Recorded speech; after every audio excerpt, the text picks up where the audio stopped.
So Dallin, we have a question coming in from Sahil, and Sahil wonders, is curious about widgets, how to create a widget on your dashboard. Okay.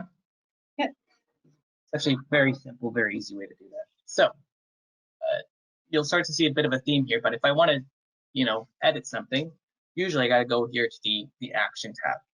So if I go ahead and hit edit, it brings me into this this view where I can actually start to add rows and I can add those widgets that we talked about.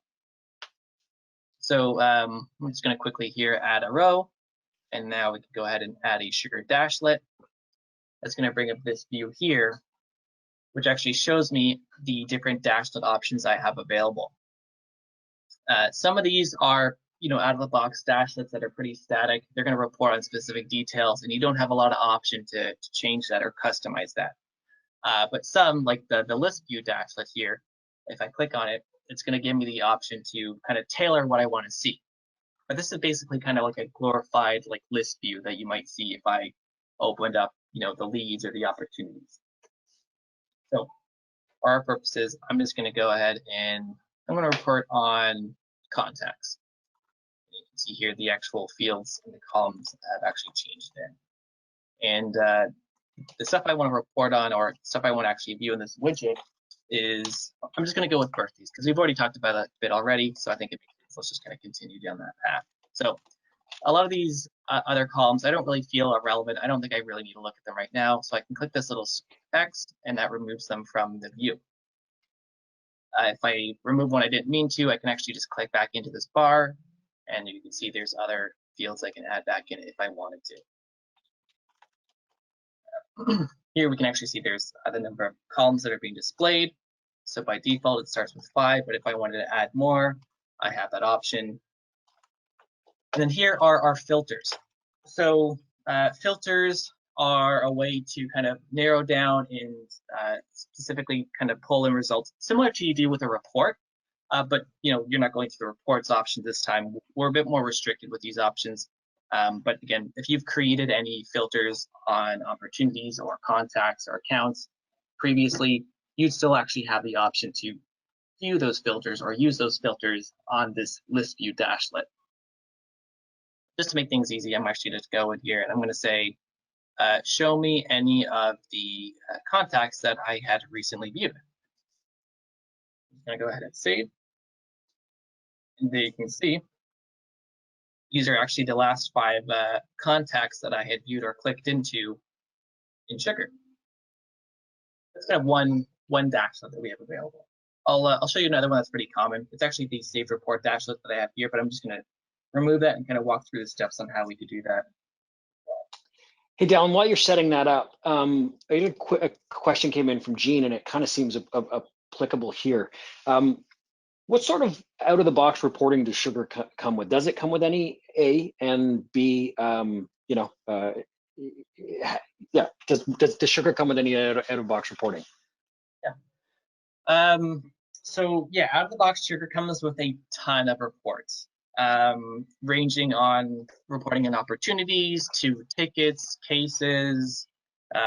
You can even do reporting on user activity. So maybe the last time someone had logged in, or who's actually been in the system the longest with an active session. There's a lot of little things you report on that might be very specific, but there's also some very good generic and general reports that a lot of people would find useful. So I can even quickly just show you those after we've gone through maybe this dashlet here. We'll go and take a look at some of those. But you start up, I think there's maybe over 100 different reports that Sugar comes with out of the box that you can use and tailor to your needs.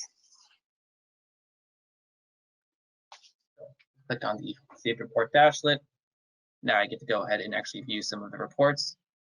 And you can see here, by default, this is actually going to select only the reports that have the system that were that have charts with them. Otherwise, the report's not really going to be showing much. So I'm going to go ahead and just grab one.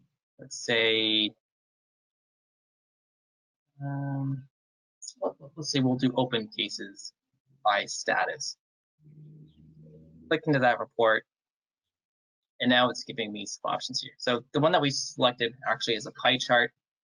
And I can select here, do I want to show the legend or not? Or do I want to show the totals? I hit yes. Go ahead and save that. Use the data there. We'll grab a different report. I think I had my open opportunities here before, so I'm just going to go back to that. And let's grab this one. See here's some actually different options as well. And if I wanted to change the report type, if I wanted to look at a different chart, I have the options of changing that here. But for our purposes, I'm just going to keep it the same, nice and simple. You can see here, if I want to show the X or the Y axis, I can do that here. And if I wanted to even rename those axes, I'd have the ability here to change that as well. Hit save. And there we go. There is our report again. See our different charts. Save this. And another really nice thing that's actually been implemented very recently with Sugar is I can do a drill down on the values in this report just by simply clicking on this particular bar on this chart. So if I click on that, you can see here, these are the 4 opportunities that are actually making up the total value here of, you can see about $71,000 of revenue. It's a nice little feature there that allows you to get a lot of good information, and I didn't have to kind of dig around for this. I was able to simply just kind of click on a bar, and now I get to see the data that's making up those numbers that I'm looking at.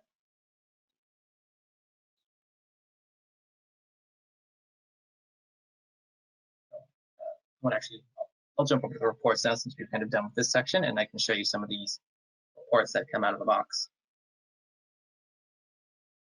And while Dallin's setting that up, I'll just remind everybody, it looks like the questions are slowing down.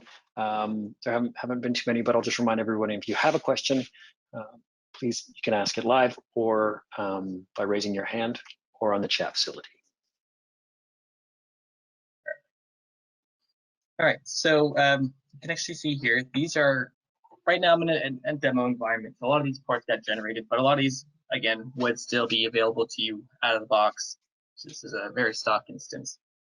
So everything is also going to be assigned to Jen Smith because she is the admin for this system. So that's just kind of how the wants to assign these records. But all of these reports here, I didn't create any of these. These were just present out of the box. So I can see, stuff like what our success rate is by SLA. There's a lot here on specific cases.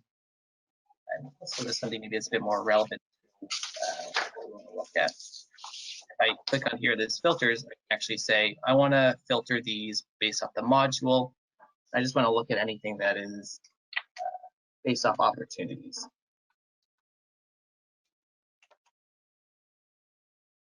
So you can see there's actually already over 30 reports that are in the system out of the box. And I've only created about, I think I created only one today that will be adding to this. So, there'd be about 29 normally here that you see.